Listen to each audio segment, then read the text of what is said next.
তো গাইস দেখুন বস্তা দিয়ে পাখা তৈরি এক সাইড হয়ে গেছে, এইরকম হবে। আপনাদের সাথে আমি আজকে শেয়ার করব কিভাবে সেলাই করতে হয়। প্রথমে এখান থেকে 7টা গড় গনে 7 গড় গুনে গুনে সেলাই করতে হবে। 1 2 3 4 5 6 7 7 করে আমি তুলব।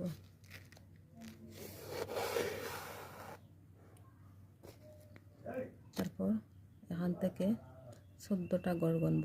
1 2 3 4 5 6 7 8 9 10 11 12 13 14। এখান থেকে 14টা গড় গুনে তারপর আবার 7টা গড় গুনব।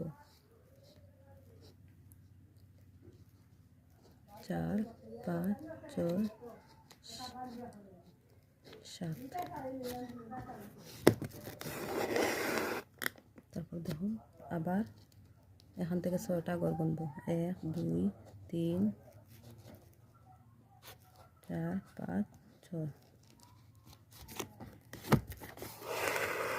তারপর দেখুন এখান থেকে আবার 6টা গড় গুনব।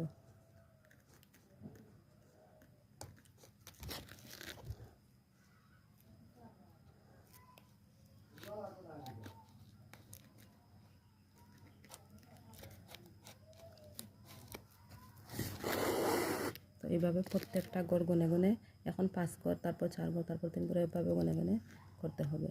অবশ্যই ভিডিওটা ভালো লাগলে লাইক কমেন্ট শেয়ার করবে।